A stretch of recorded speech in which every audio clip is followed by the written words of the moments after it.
नमस्कार, जोहार। तो भारत मित्र देख रहे हैं आप। मेरा नाम अभिषेक भारती है। जमीन जमीन जमीन और जमीन, इतनी जमीन की कहानियां हैं कि झारखंड का राष्ट्रीय मुद्दा है ये जमीन। अब ताजा मामला देखिए, रातू अंचल का। हमारे साथ अशोक भाई हैं, इनसे मेरी मुलाकात हुई, लेकिन अशोक भाई का जमीन का जो मामला है वो सुन करके मैं आश्चर्यचकित हो गया कि ऐसा भी खेल हो सकता है क्या। सीओ ने ऐसा गजब खेल कर दिया है। रातू अंचल का ये मामला है। क्या है अशोक भाई, क्या मामला? पहले अपनी जमीन की डिटेल बताइए एक बार। ये जमीन आपका रातू अंचल का मौजा पिर्रा हल्का 5 स्थित खाता नंबर 70 प्लॉट नंबर 593, जो गणेश कुम्हार और बोका कुम्हार के नाम से खतियानी रैयत है। खतियानी रैयत है क्या? इनका जमींदार मकेश्वर राम दुबे दुबे जी थे। ठीक है। मकेश्वर राम दुबे इन लोग से रेंट वसूलते थे, ठीक है। लेकिन इन लोग रेंट नहीं दे पाने के कारण 1/1/1949 को इस जमीन को रजिस्टर्ड इस्तीफा दे दिए। ठीक है कि ठीक है, दुबे जी उसमें का। बोका कुम्हार ही दिया, गणेश कुमार उसके पहले मर चुका था। अच्छा ठीक है। ठीक है। तो बोका कुम्हार मर चुका, गणेश कुमार मर चुका तो बोका कुमार सिंगल दिया। उसके बाद 1955-56 में ये अपना जमीन को एम फॉरम एल फॉरम सब बनवा लिए मकेश्वर राम दुबे। ठीक है। जब जमींदारी वेस्ट हुई, जमींदारी भेस्ट हुई तो उसके बाद बोका कुम्हार का बेटी का दामाद 1985 में ब्रज किशोर दुबे को रजिस्ट्री कर दिए। ठीक है। बेटी का दामाद। ठीक है। बेटी का दामाद या दामादी हो जो भी है, ठीक है। ठीक। उसके बाद ब्रज दुबे अपना उस जमीन का रसीद मोटेशन निर्गत करा लिए। ठीक है, उस समय के सीओ ने कर दिया। उस समय कांके अंचल हुआ करता था। हो गया। ठीक है। उसके बाद हमारा जमीन मालिक मकेश्वर राम दुबे डेथ कर चुके थे, तो उनके 2 लड़का नंदकिशोर दुबे, बालकिशोर दुबे, ठीक है, केस किए महावीर कुम्हार और ब्रज दुबे के ऊपर। ठीक है। कि मेरा जमीन को कैसे तुम लोग सेल किया, तुम कैसे परचेज किया। ठीक है। इन्होंने 1991 में केस को हार गए सिविल कोर्ट में, मतलब नीचे कोर्ट। ब्रज दुबे, अरे नहीं, नंदकिशोर दुबे बाल के। फिर अपील हुआ हाई कोर्ट, मतलब जज कोर्ट में अपील हुआ। ठीक है। तो इन लोग जीत गए केस को। अच्छा ठीक है। और जीतने के बाद ब्रज दुबे हाई कोर्ट में अपील किए। ठीक है। उसी उपरांत उनका देहांत हो चुका। ब्रज दुबे का निधन हो गया। उसके बाद उनके बेटा कमलेश कुमार दुबे और राजेश कुमार दुबे और उन ब्रज दुबे की पत्नी की हाई कोर्ट में केस को वापस ले ली। वापस लेने के बाद इन लोग का रसीद लेकिन निर्गत अभी तक है, रेगुलर है। अभी भी दोहरा जमाबंदी हो गया। तो अभी क्या हुआ कि 15 तारीख को हम सीओ के पास गए थे, रातू सीओ के अभी पास, मौजूदा सीओ के पास। ठीक है। तो हम बोले कि इस जमीन में कुछ छेड़छाड़ जैसा संभावना हमको दिख रहा है सर, बाजार से सुनने में आ रहा है, ऐसा है क्या बात? बोला नहीं नहीं, आपका जमीन कैसे कोई ऐसा करेगा। उसके बाद इस 16 तारीख को 12 बजे हम देखे हैं, 12:30 बजे के आसपास, कि वो निर्गत कर दिए गणेश कुम्हार के नाम से 1932-33 से 2025-26 तक रसीद काट दिए। गणेश कुमार जो शुरुआत में जो मर चुके हैं, जिसका कोर्ट में जजमेंट है कि गणेश कुमार मरा हुआ आदमी है, उसके नाम से निर्गत किए हैं सीओ। यही वाला देख लीजिए, यही वाला। एक बार मैं चाहता हूं कि मैं ये आपको रसीद दिखाऊं। ये देखिए, गणेश कुम्हार के नाम से ये रसीद कटी है। 2 एकड़ 91 डिसमिल का रसीद काटी है। ये देखिए, ये गणेश कुम्हार है। ये गणेश कुमार बहुत पहले मर चुके हैं, 1949 से पहले मरा हुआ। हाँ, 1949 से पहले मर चुके हैं। और ये रसीद कटी है गणेश कुमार के नाम से 2 एकड़ 91 डिसमिल की। और ये रसीद जो है ये 1932 से 94 साल का एक बार रसीद काटा गया है। 94 साल का रसीद ये काटा गया, आप देख सकते हैं इसमें।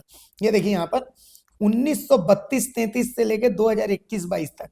अब इसमें सबसे इंटरेस्टिंग बात आप समझिए कि 1932-33 में ये जो जमीन है गणेश कुमार की, खतियान चूंकि जो है वो 1932-33 का है। आप समझिए कि ये जो खतियान होगा, ये खतियान ही 1932-33 का है, यही ना होगा। 1932-33 में जमींदार थे, जमींदारी खत्म नहीं हुई थी। जमींदारी खत्म ही हुई है 55-56 के आसपास में। हाँ, 55-56 में आपका जमींदारी खत्म हुई है। ये लोग अपना रेंट फिक्सेशन कराए, एल फॉरम इनका, एम फॉरम ये सब हुआ। 1932 का खतियान है, ठीक है। ये खतियान नहीं है, एम फॉरम है उनका। ये नीचे नीचे हाँ, नीचे आपको खतियान, ये देखिए ये खतियान है। 1932 का खतियान है, ठीक है। ये 1932 का इसका खतियान हम है। फ्रेश कॉपी आपको दे देंगे ना अगर ना ठीक है, चाहिएगा तो। वो तो बात ठीक है, लेकिन मेरा सवाल यहाँ पर यही है कि सीओ साहब ने 1932-33 से लेके 2021-22 तक का 94 साल का एक साथ रसीद कैसे काट दिया जी।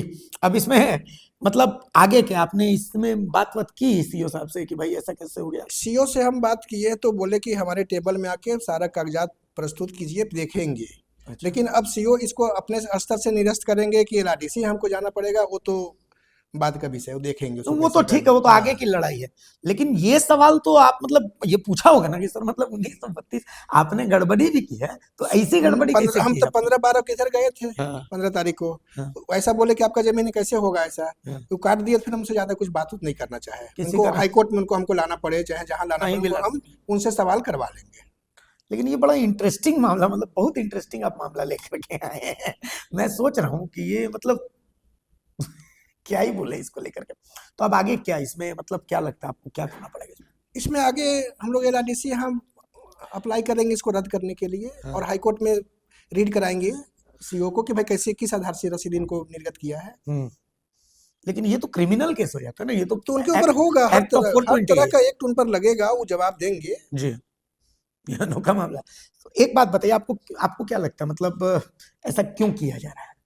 ये आपकी सब क्या जमीन है पर क्या कि किसी की नजर है क्या? जमीन में बहुत लोगों का नजर है, बड़ा जमीन है, 2 एकड़ 97 डिसमिल का जमीन है, वैल्यूएबल जमीन है। वो लोग चाहता है मालिक को तंग करे, असल जमीन मालिक को, हम जमीन में काम करे। गुंडा क्रिमिनल वहां पर जाइएगा तो 50 आदमी क्रिमिनल लोग जाके वहां बैठा रहता है जमीन में। अच्छा, इस जमीन पर भी है क्या? जमीन मतलब इस जमीन पर कोई कंस्ट्रक्शन है, कुछ है? ना, 4 दीवारी हम लोग कराए हैं, बाउंड्री करवा दी है? चारों इस कोई तरफ हम लोग रोकने वोकने आए थे क्या? बाउंड्री से में कोई रोकने नहीं आया। बाद में कोई लेकिन क्या है, उसमें क्रिमिनल लोग घुस गया कि नहीं, ये अच्छा, जमीन ये तो सब हमारा है, कुम्हार महतो की तरफ से हम बाउंड्री कराए हैं, इस टाइप के लोग क्रिमिनल लोग घुसे हुआ है जमीन में। अच्छा, चलिए। जिसका रिकॉर्ड आप देखिएगा, केस अगला क्रिमिनल लोग का कोर्ट में तो 10-10, 15-15, 20 केस, उन लोग का हथियार, रंगदारी, रंग बिरंग का आपको केस मिलेगा उन लोग का। आपको डर नहीं लग रहा क्या डर इन लोग से डरना है हमको। है? चलिए, तो देखिए ये अनोखा मामला रातू अंचल के सामने आया है। जमींदारी जो है वो बेस्ड होती है 1955 में। उससे पहले जमीन जो है वो जमींदार की थी। लेकिन जो हमारे सीओ साहब हैं वो रसीद काट देते हैं 1932 से, और 1932 से रसीद भी काटते हैं तो उस नाम से काटते हैं, उस आदमी के नाम से काटते हैं जो 1949 से पहले ही जिसकी डेथ हो चुकी है। डेथ हो चुकी है, 1949 से पहले ही जिसकी ये डेथ डिक्लेयर है जज कोर्ट में। हाँ, ये मतलब बाकायदा कोर्ट में बाकायदा लिख करके दिया गया। मतलब किसी और के नाम से भी काटते तो समझ में आता कि ठीक है कुछ है, लेकिन ये तो ऐसे गणेश कुमार के नाम से काटा गया है जिसने मतलब जिसकी डेथ ही हो चुकी। गणेश बाबू भी ऊपर से देखते होंगे तो सोचते होंगे कि हमें कौन से खेल का मोहरा बना दिया गया। तो कुल मिलाकर के यही झारखंड है और यही झारखंड की स्थिति है। तो अब देखना है, चूंकि अब सीओ ने तो रसीद काट दी, लेकिन अब दिक्कत यह है कि एक आम आदमी को अब कभी एलआरडीसी कोर्ट दौड़ना पड़ेगा, कभी हाई कोर्ट दौड़ना पड़ेगा, कभी सिविल कोर्ट दौड़ना पड़ेगा, कभी डीसी के लिए दौड़ना पड़ेगा। ये बहुत सिंपल सा फंडा है। आप समझिए कि सीओ अगर एक स्पेलिंग मिस्टेक कर देता है, ये अशोक है, इनके नाम से जमीन का रसीद कटेगा, या अशोक को अगर पशोक बना दिया जाएगा, उसके बाद सीओ ने अब तो काट दिया, अब उसके बाद आप एलआरडीसी के पास जाइए, वहां पर पैसा दीजिए। एलआरडीसी कन्विंस होंगे तो ठीक है, नहीं कन्विंस होंगे तो फिर वो अपर समाहर्ता को रेफर कर देंगे, फिर अपर समाहर्ता के पास जाइए। अपर समाहर्ता कन्विंस होंगे तो ठीक है, नहीं तो फिर डीसी को भेज देंगे, फिर डीसी के पास जाइए। ऐसा ही करके आप जीते रहे, दौड़ते रहिए, दौड़ते रहिए, फिर एक दिन आप मर जाएंगे, फिर आपका बाल बच्चा जो जमीन के लिए दौड़ता रहेगा और एक दिन जमीन माफिया जमीन पर कब्जा कर लेगा। तो यही एक सिस्टम चलता है रांची में, और इस तरीके का ये जो तमाशा है ये रांची में चलता रहता है। तो अब देखना है रांची के डीसी इस पर संज्ञान लेते हैं कि नहीं लेते हैं, ऐसे लोगों पर जो है एक्शन होता है कि नहीं होता है, यही देखना है।